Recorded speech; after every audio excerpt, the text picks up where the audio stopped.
Dando continuidade à nossa programação, vamos trazer agora uma mesa redonda que tem como tema Setor Agropecuário no pós-pandemia. Os participantes são César Roberto Leite da Silva e José Paulo Cunha. César é economista, formado pela FEA USP, onde também concluiu mestrado e doutorado em Ciências Econômicas. Ele é pesquisador científico aposentado do Instituto de Economia Agrícola da Secretaria de Agricultura e Abastecimento do Governo do Estado de São Paulo. Ele é professor titular do Departamento de Economia da Faculdade de Economia, Administração, Contabilidade e Atuária da PUC. José Paulo é um profissional com mais de 33 anos de experiência em instituições financeiras e corporações, tanto do setor público quanto privado. Ele é consultor credenciado do Sebrae NA e SESI Senai São Paulo para finanças empresariais, investimentos e gestão empresarial. Ele foi membro do Conselho Deliberativo e da Comissão de Investimentos do Fundo de Pensão, bem como do Corecon São Paulo. Ele é economista pela Universidade Mackenzie, com pós-graduação pela Universidade de Londres e MBA pela FIA-FEA da USP. José Paulo já atuou como professor na Unip e no Mackenzie. A mediação dessa apresentação é do presidente do Corecon São Paulo, Pedro Afonso Gomes. Eu desejo um bom debate a todos. Olá, todos que nos assistem. Não preciso dizer da importância desse tema.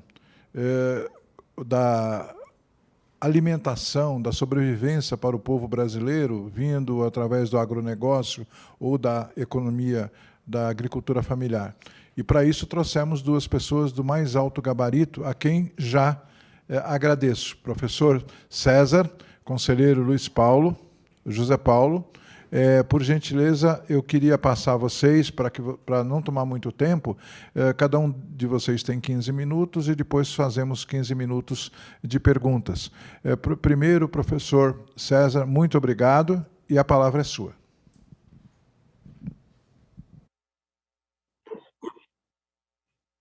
Jabre, boa tarde para todos. Agradeço a oportunidade, fico honrado pelo convite. Espero poder contribuir com essa mesa redonda, com esse debate, com esse evento do nosso Corecon. Bom, vou compartilhar a tela agora, que a minha apresentação está em PowerPoint. Espero que todos estejam vendo, hein? Ok, então, bom, quando me foi feito esse convite, eu estava pensando justamente na inflação de alimentos, que vem sendo discutida bastante recentemente, né? Essa discussão surgiu e foi medida exatamente pelo nosso INPC. O INPC é um índice de preços ao consumidor que nós sabemos que pega o consumo da renda até 4 salários mínimos. Eu vou passar para a minha próxima tela aqui. Opa! Que é essa daqui. O que ela está mostrando, né? Nesse gráfico aqui, que eu comecei em 2010, nós temos a elevação dos preços dos componentes do INPC. E a alimentação em bebidas é esse primeiro aqui, né? Esse cor de laranja, que está bem aqui em cima. Eu tenho um resumo aqui na próxima tela, que é o seguinte: nesse período, foi o índice que mais subiu, 172%. O índice geral foi 113, né? Habitação 122 e assim por diante. Mas, de largo, o índice de preços dos alimentos e bebidas foi o que mais subiu, e a gente sabe como isso afeta a renda da população e o bem-estar da população, principalmente da população mais pobre. Bom, aí a minha hipótese, a hipótese de trabalho é a seguinte: se isso seria necessário haver essa elevação de preços tão grande, por quê? Nós sabemos que tem a guerra começou agora, a invasão da Rússia na Ucrânia, isso começou esse ano, né? Temos problemas da Covid, mas a Covid não impactou diretamente a agricultura. Eu tenho um gráfico aqui do PIB da agricultura, mas eu não coloquei porque é muita coisa, né? Senão ia ficar muito extensa a apresentação. Então Então, eu parti do seguinte princípio, lembrando lá dos meus estudos antigos sobre economia agrícola, lembrei-me, entre aspas, né, da política agrícola brasileira e, em geral, a política de garantia dos preços mínimos e dos estoques reguladores, que foram criadas no Brasil. Começou em 1945, né, quando houve um problema muito grande de abastecimento aqui no Brasil. Depois ele foi estendido até em 1951 para alguns outros produtos. Não é? Isso aqui são alguns organismos que foram criados, né? A CFP está desde o começo aqui, né? Em 1945, quando foram estabelecidos esses preços mínimos. CFP é a Companhia de Financiamento da Produção. Bom, é bom lembrar, né, que a política agrícola brasileira ela é altamente inspirada, primeiro, na política agrícola americana, que foi criada na época do New Deal, ou seja, década de 30. Os americanos já interferiam nos mercados agrícolas desde aquela época. E, mais recentemente, a PAC, Política Agrícola Comum da União Europeia, agora a União Europeia, que foi criada no começo dos anos 1950. Por que a PAC foi criada? E por que a política agrícola americana também foi criada no início dos anos 30? Porque havia uma crise muito grande, de um lado, de abastecimento e, de outro lado, de renda dos agricultores. A renda era baixa, eles tinham frequentemente prejuízos, o abastecimento era precário, que isso levava a uma contradição curiosa, né? Que, de um lado, não havia abastecimento, mas, do outro lado, a renda dos agricultores era insuficiente, o que era entendido suficiente. Então, foram criados uma série de mecanismos para, de um lado, garantir renda para os agricultores e, do outro lado, garantir abastecimento, principalmente nos centros urbanos, mas a preços que não fossem, né, digamos, exorbitantes. Lembrando sempre que havia o cuidado de um lado, controlar a inflação e, do outro, garantir o abastecimento a preços considerados razoáveis.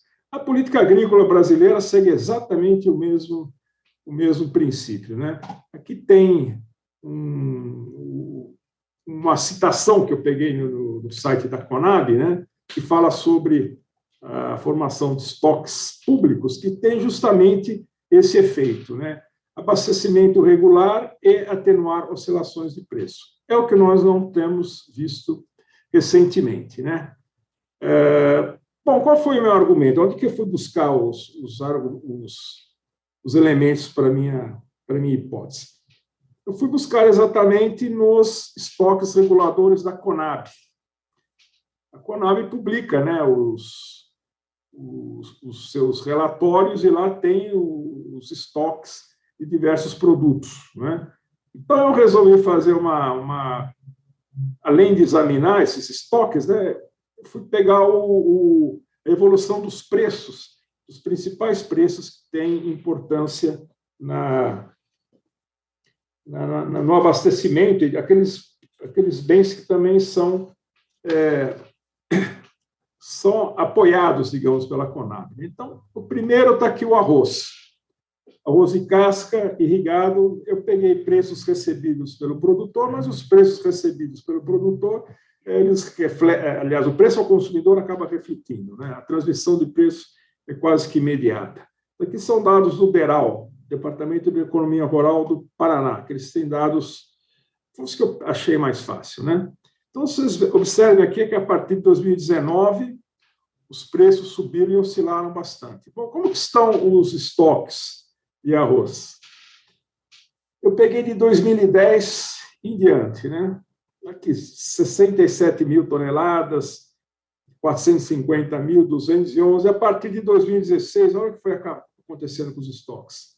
Primeiro, que eles ficaram bastante constantes, até interessante esse número, né? Parece que não houve nenhuma variação. E no último ano, então, eles praticamente foram reduzidos a zero. Esse tracinho aqui, porque a gente não tem ainda os números, né? A última informação é de julho. Qual era a ideia dos estoques reguladores, né? Quando o preço ao produtor era muito baixo, a Conab entrava comprando essa produção. E quando os preços estivessem muito altos no mercado doméstico, a Conab venderia. Ela entraria, então, como um árbitro, né, para manter os preços dentro de uma certa margem, né? De uma certa banda, vamos chamar assim. Né? Claro que para fazer isso tem que ter estoques, né? Senão não é possível. Os mecanismos, porque isso acontece, são mais complexos, né? Levaria muito tempo para explicar, mas, de qualquer maneira, eu acho que eu falei o essencial. Né? Precisa ter estoque. Vamos ver outro produto aqui. Os feijões, né? Feijão preto e de cor. Tivemos aqui em 2016 algum problema que eu não lembro bem o que é, mas pode observar que de 2018, 17 e 18 eles foram subindo bastante. Vamos ver o estoque do feijão. Olha que maravilha, né? A GF é aquisição do governo federal, aquilo que eu tinha dito. 2016 foi a última vez que, segundo os dados da Conab, é o que está lá no site deles, no relatório deles, a última vez que tiveram estoque foi em agosto de 2016. Desde então, não temos estoque. Vamos ver outro produto. Milho. Milho é muito importante, principalmente na chamada cesta básica, não que as pessoas comam milho, é que o milho é ração para suínos, para as aves e assim por diante. Né? Então, além do que, farinha de milho também é bastante consumida. Né? Vamos ver o que aconteceu com os estoques do milho. Observe que, a partir de 2018, 2017 já, né, foi diminuindo bastante. Teve um período, 2021, que praticamente não houve estoques, né, final de 2020, 2021, e, ultimamente, houve alguma aquisição por parte do governo. Terminamos julho com 2.047 mil toneladas de milho. Vamos ver outro produto aqui. Café. Como? Ok. Obrigado. Preço do café também subiu bastante. Né? O que aconteceu com o estoque do café? Esse, então, é uma maravilha, né? Não tem nada.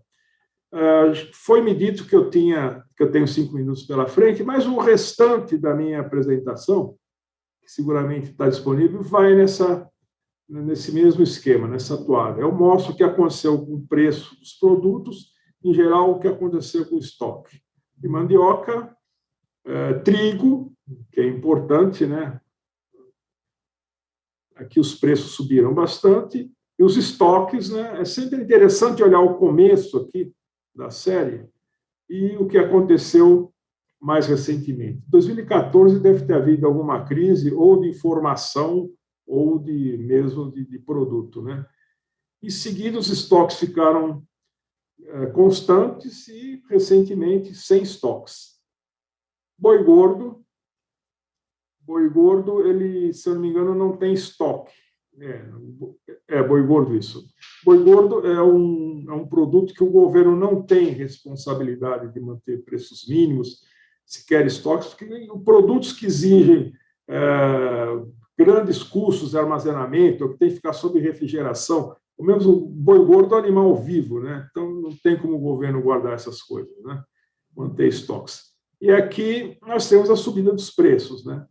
Aqui também frango, que é um item importante na nossa dieta. Deixa eu ver se tem mais algum aqui. Ovo. Peguei esses preços justamente para mostrar que havia uma grande subida de preço de alimentos. E, finalmente, obrigado, espero ter terminado no tempo. Professor César Leite, pela sua apresentação, e já passo diretamente ao conselheiro José Paulo, lembrando a todos os que estão assistindo que podem fazer as suas perguntas no campo próprio, ao lado do chat. Muito obrigado. José Paulo, é a sua palavra. Boa tarde, Pedro. Boa tarde, professor César. Prazer em conhecê-lo aqui através do nosso bate-papo aí, dessa apresentação. A minha apresentação, eu propus aí, eu tenho um tema propositivo. Deixa eu só compartilhar a minha tela com vocês. Deixa eu ver aqui. O meu tema propositivo é bem... Eu tentei seguir bem dentro do tema, né, que seria o agronegócio pós-pandemia. Vocês estão vendo? Estão, né? No pós-pandemia, em específico, tentando cair aí para o tema de São Paulo, né? Já que é o Congresso Paulista de Economia. Então, tentei seguir aí vou tentar fazer uma apresentação que não está em linha exatamente com o tema do professor César, que seria a inflação, né? Pós-pandemia aí. Na realidade, já vem ele mostrou aí que o crescimento da inflação dos alimentos, né? Das commodities agrícolas e dos preços do setor agronegócio já acompanha até pré-pandemia, né? O período pré-pandemia já demonstra aí um crescimento. Mas eu vou tentar seguir aqui na minha apresentaçãozinha, mostrando um pouquinho sobre o que está representando o agronegócio no pós-pandemia. Aqui eu pego um pouquinho até da apresentação do professor, né? Que nos últimos 40 anos, o Brasil saiu de uma condição de importador de alimentos para se tornar um grande provedor para o mundo, né? Então, isso eu achei muito importante balizar todos os participantes, todos os ouvintes, né? E o Brasil é relativamente novo nesse negócio de agronegócio. São 40 anos, né? 20 anos a menos do que eu. Então, acho que é um segmento novo. Nós passamos de importador para exportador para um dos maiores produtores mundiais de alimento, quarto, quinto, em um espaço muito curto de tempo. O importante destacar, até dentro dessa discussão que nós vivemos hoje, né, essa polêmica de tema do agronegócio brasileiro, impacta o meio ambiente ou não, não podemos fugir dos fatos, né, de que nesses períodos aí de 40 anos de crescimento, o Brasil tinha uma produção de grãos de 38 milhões de toneladas e passou para 236, representando 6 vezes o crescimento de 6 vezes a produção, né, nesse período. E podemos ver que a área plantada nesse período, ela só aumentou em 2 vezes, né? Significa um aumento de produtividade. Então, nós vemos que o Brasil não migrou de importador para produtor e exportador de alimentos à toa, né? Houve um ganho de produtividade. Não vou entrar aqui nos detalhes, que todos já devem ter ouvido falar, o mínimo, né, da contribuição do professor Paulinelli, do Embrapa, tal, que contribuiu aí para uma mudança de paradigma no Brasil em termos da produtividade. Por isso nós chegamos aí nesse índice, né? Em dados gerais, quando a gente fala aí no agronegócio, eu peguei aqui alguns dados no ano de pandemia e também reflete um pouquinho o ano anterior, né? Sempre a gente fala de safra e safrinha, né? O agronegócio ele se estende aí por 2 anos, vamos dizer assim, né? Mas assim, quando a gente pega 2020, o total de bens e serviços gerado no agro foi de quase 2 trilhões, né? Representando quase 27% do PIB brasileiro. É óbvio que quando a gente pega só a produção em si, ela é menor. Ela representa cerca de 7, 8% do PIB brasileiro. Mas nós estamos falando aqui em toda a cadeia do agro, chegando até os serviços que eles impactam, né? E também nos empregos, né? Então, nós temos aí uma visão geral de que o agronegócio no Brasil é muito importante, cerca de 27%, 30% do PIB brasileiro, em toda a sua cadeia, em todos os desdobramentos da economia. Nós estamos falando de economia, sendo que desse total, 70% vem dos grãos, né, e só 30% da pecuária. Então, vemos aí uma diferença bastante grande aí entre a produção de grãos, a geração de negócios, a geração de serviços e economia em grãos e da pecuária, que ainda assim é grande, uma das maiores do mundo. Quando a gente fala desse PIB brasileiro, nós podemos perceber que o PIB de 2020, na pandemia, caiu. Ó, então caiu praticamente no mundo inteiro, né? Uma queda bastante expressiva, já vinha de um crescimento pífio, né? Mas caiu mais ainda. Porém, quando a gente entra no nosso tema e falamos do pós-pandemia, podemos dizer que 2021 se iniciou. O início de 2021 ainda é pandemia, mas a partir do segundo semestre de 2021 começamos a sair da pandemia. O fato é que no agregado aí a gente pode ver que o Brasil teve um PIB que cresceu e está continuando a crescer nesse período de pós-pandemia, até diferente de alguns outros países, né, que na verdade, estabilizaram, até regrediram, né? E a gente está vendo aí o atual governo fazer bastante propaganda em cima disso, até como meio político. Mas tivemos um crescimento mostrando pós-pandemia no PIB em geral de 4%, 4,6%. Agora, por outro lado, no nosso tema aqui na agricultura, a gente vê o oposto, né? O agronegócio em si, na realidade, ele teve uma queda de 0,2% na sua participação do PIB, né? Enquanto os outros segmentos cresceram 4,5%, os outros grandes segmentos, 4,5%, 4,7%, aí a indústria e os serviços, né? E a gente vê que o que dá para se observar em gráficos, nesses gráficos, é que os outros segmentos vinham de uma queda muito grande no ano da pandemia, quer dizer, fica claro que a pandemia prejudicou os setores, né, os setores da economia, indústria e serviços, mas o agronegócio, durante a pandemia, ele cresceu 3,8%. E o pós-pandemia é que a gente vê a queda aí.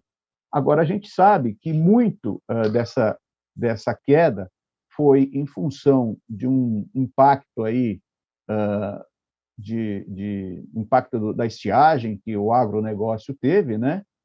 E essa combinação de seca prolongada e geadas afetou bastante as plantações no centro-sul do país e principalmente nas culturas do milho, café e cana-de-açúcar, né? E isso foi um dos principais motivos.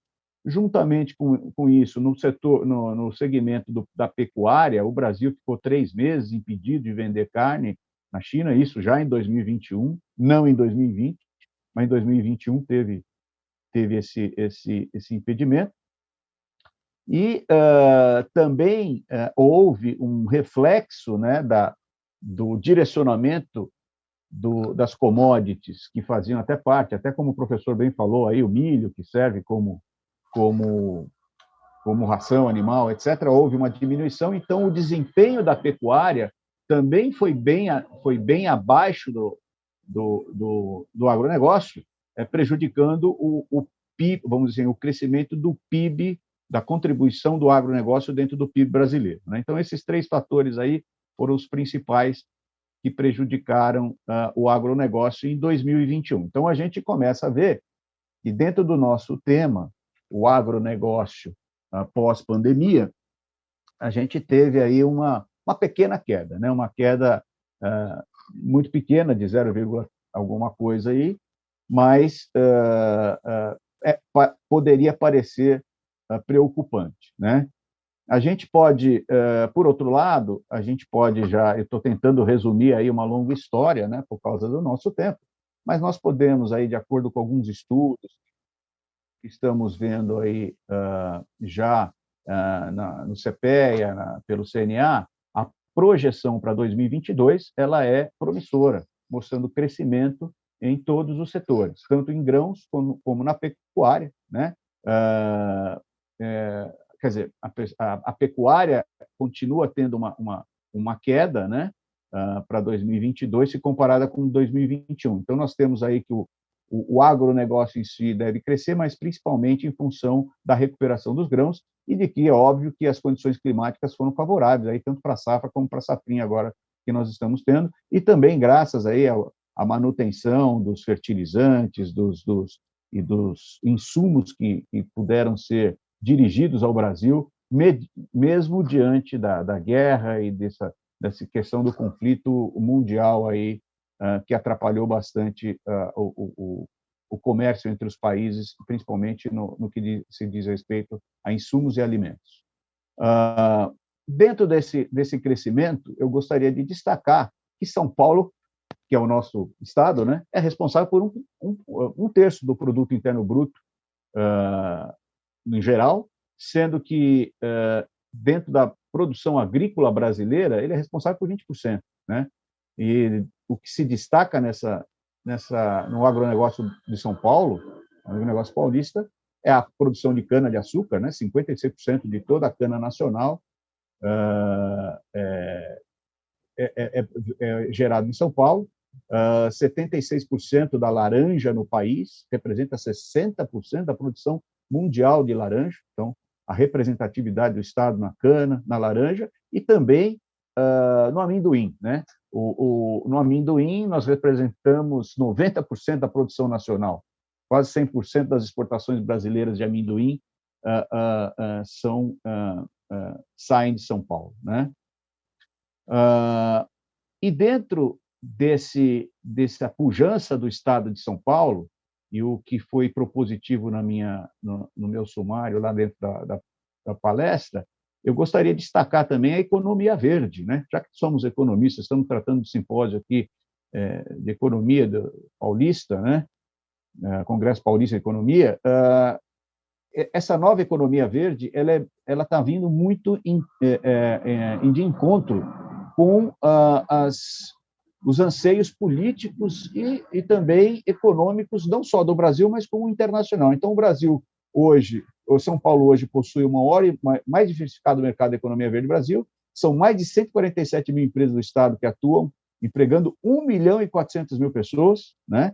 É um terço dos empregos verdes no país. E essa economia verde, a gente está falando mais para frente, a economia que trata de resíduos sólidos, das mudanças climáticas, do manejo das áreas degradadas, né? O Brasil foi São Paulo foi a primeira região do Brasil a incorporar esse tema de economia verde na sua agenda política e por isso foi pioneiro na regulamentação dessas questões, né? Através dessas leis aí que foram implementadas, que foram propostas em 2006, 2009 e já estão em plena implementação no Brasil, em São Paulo, né? Em 2019, recentemente, antes da pandemia, lançou o Acordo Ambiental, né, para incentivar essas empresas paulistas a assumirem esses compromissos na redução de gases, efeito estufa, né, e reduzir aí o aquecimento abaixo de 1,5%. O Estado também ele desregulamentou o ICMS, né, para poder, em 2021 já, recentemente, né, para poder gerar uma transferência de mais de 5 bilhões de reais nos próximos 10 anos diretamente aos municípios, que se empenham na preservação ambiental e na adoção das ações voltadas ao desenvolvimento.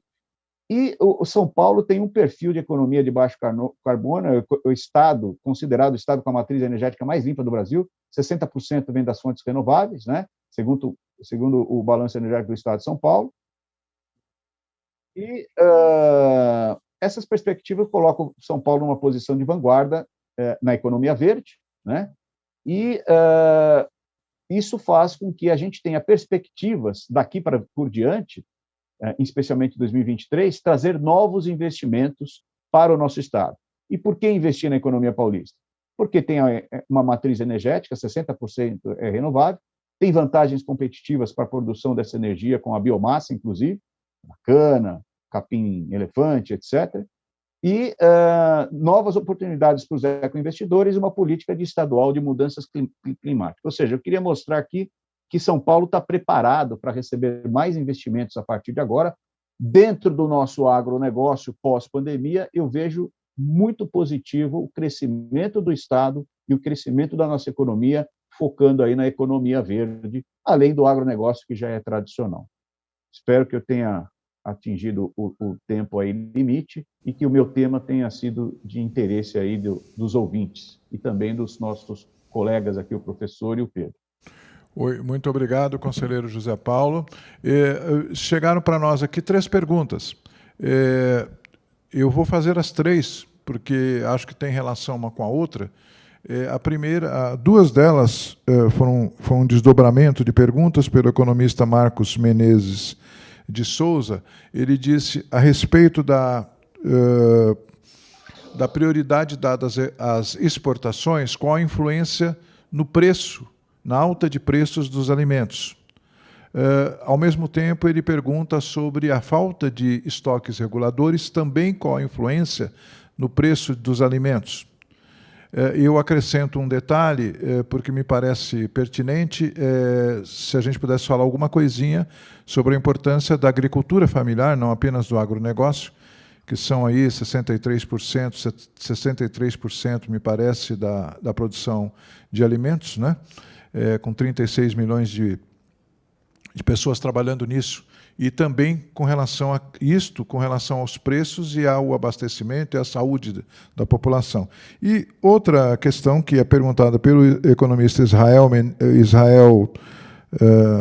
agora, desculpa que o equipamento falhou. Israel pergunta a respeito das mudanças climáticas. O conselheiro José Paulo já abordou alguma coisa, não sei se o professor César quer falar. Então, temos influência no preço das prioridade de exportações, da falta de estoques reguladores, da importância da agricultura familiar e as questões climáticas. Acho que dá para abordar tudo numa resposta só. Passo primeiro ao professor César.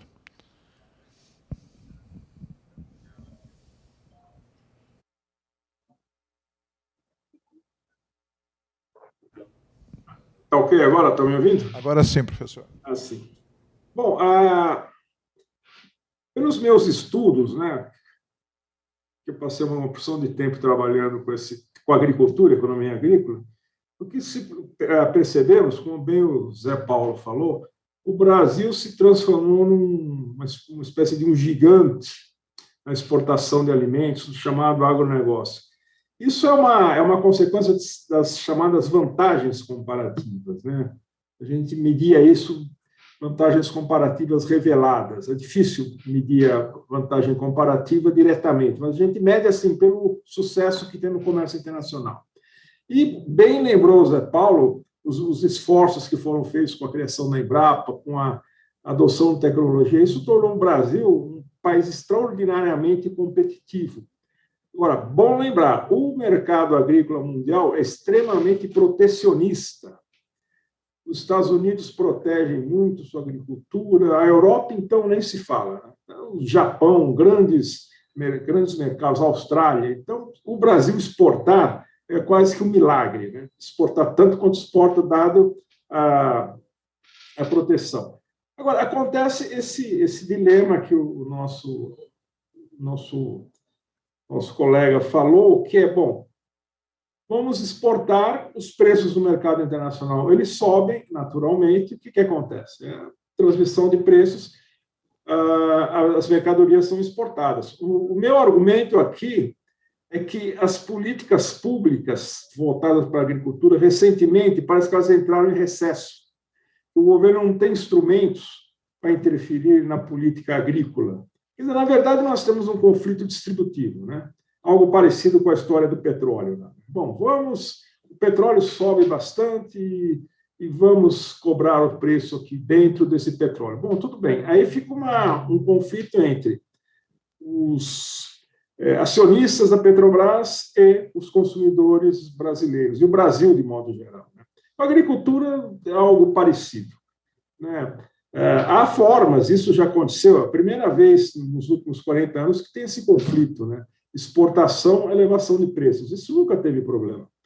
Teve, assim, episodicamente, mas nessa proporção eu não me lembro.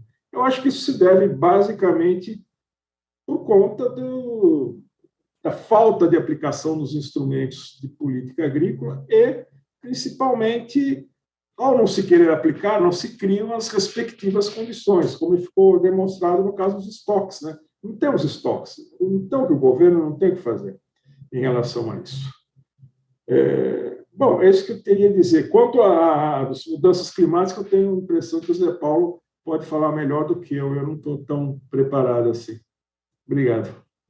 Obrigado, professor César, e passo então a palavra ao conselheiro José Paulo. Obrigado.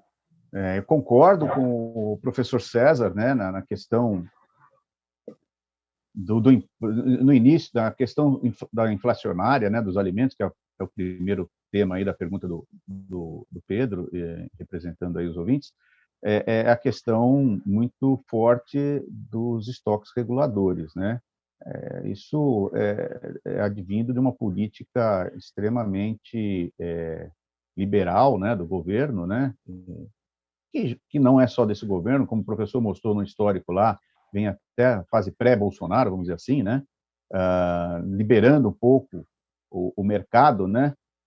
Para que ele se autorregule, né, professor? Então, é uma questão mais de autorregulação e talvez, como eu acho que o professor comentou também, mas a gente sabe, é um pouquinho na contramão até do que muitos países, com exceção dos Estados Unidos, né?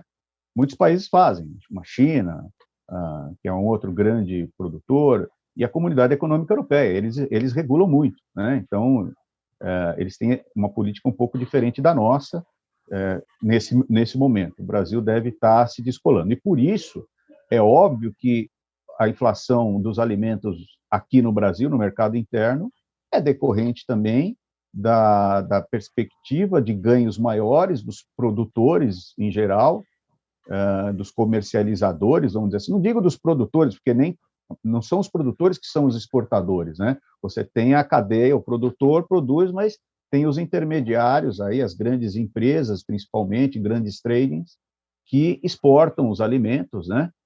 E eles focam o mercado externo em detrimento do mercado interno, porque o preço lá fora está muito mais vantajoso. E por isso que aqui, como não tem o estoque regulador, existe uma inflação de demanda, até, vamos dizer assim, né?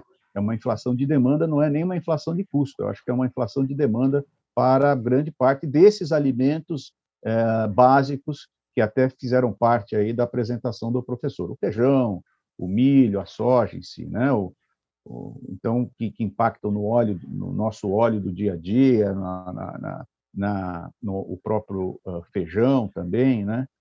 Então, essa é a minha visão. Eu acho que vem muito de encontro com o professor a questão da política governamental mais recente do Brasil em deixar o mercado mais liberal, mais liberado e em termos de custo de mercado mesmo, é o que impactou. No que diz respeito à economia, à agricultura familiar, é muito interessante a pergunta do Pedro. Realmente, eu tinha alguns dados aqui um pouquinho diferentes, Pedro, mas isso daí pode variar, né? Você falou de 60%, eu tenho alguns dados que são de 80%, quer dizer, na realidade não a produção, mas as propriedades de agricultura familiar representam 80% das propriedades agrícolas no Brasil, né? E nesse ponto, eu só queria, não é o meu foco de expertise também, mas a gente pode destacar, até por analogia, até do que uma parte da minha apresentação, que São Paulo está na vanguarda. São Paulo é caracterizado por um estado que tem pequenas e médias propriedades, né? Um estado que não é muito grande, se comparado hoje com os grandes estados, Mato Grosso, Tocantins, Pará, né? Roraima até, e outros estados da região norte, onde as propriedades, existe um pouco da agricultura familiar, mas é muito tímida, é praticamente para subsistência. Então, a gente tem que dividir essa economia, a agricultura familiar, que é a agricultura que volta para a economia, que serve a economia, né? E aquela de subsistência. Aquela economia, no meu entender, a agricultura familiar, que faz parte do giro do agronegócio brasileiro em geral, está focado muito no Sudeste, né? São Paulo, Paraná e Rio Grande do Sul. E as políticas, nos últimos 2 anos, as políticas para esse para esse agricultor familiar melhoraram muito, basicamente em função de linhas do BNDES. O BNDES mudou muito o seu foco. Eu trabalhei em banco durante 25 anos. Eu me lembro que negócios... Eu era tomador de linhas do BNDES para repassar para empresas, principalmente indústrias, etc., mas era só grandes indústrias, né? Era basicamente 80% do orçamento do BNDES era para Scania, Mercedes, etc., grandes empresas. E isso foi mudando, inclusive a inserção do agronegócio nas linhas do BNDES e o pequeno e o médio agricultor.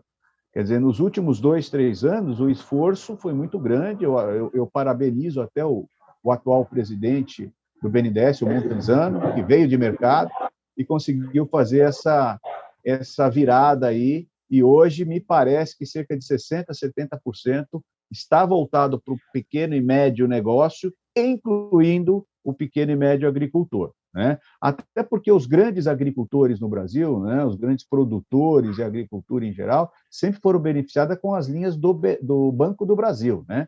As linhas que são engendradas pelo Banco do Brasil em parceria com o governo, que são essas linhas de fomento aí anualmente que eles definem, né? Bom, e por último, a questão do meio ambiente, que também não é o meu expertise, professor, mas a gente é obrigado a acompanhar, porque hoje o mercado financeiro demanda a questão, está demandando muito a questão do cumprimento, né, das metas, principalmente no agronegócio brasileiro, porque os investidores, grande parte do nosso fluxo financeiro no Brasil vem do exterior. E no exterior isso está sendo muito questionado, né? Os grandes fundos, a gente fala os fundos de investimento, BlackRock, esses fundos gigantescos hoje, eles têm também o compromisso interno com os seus acionistas, né? Para que invistam seus recursos em negócios que são considerados sustentáveis, né? Eu entendo que o Brasil está numa linha muito positiva, tem cumprido suas metas. Existe essa discussão do governo, o governo atual não dá muita importância, ele não dá relevância, não faz propaganda sobre isso, mas a gente sabe que nos bastidores tem sido cumpridas as metas assinadas, feitas lá atrás, há 5, 6, 10 anos, e a propositura agora. O agronegócio, no meu entender, tem sido extremamente positivo nessa linha de negócios, cumprindo suas metas. A produtividade que a gente acabou de mostrar, ela contribuiu muito, ou seja, o agricultor não precisa de grandes espaços, ele consegue produzir mais em pequenos espaços.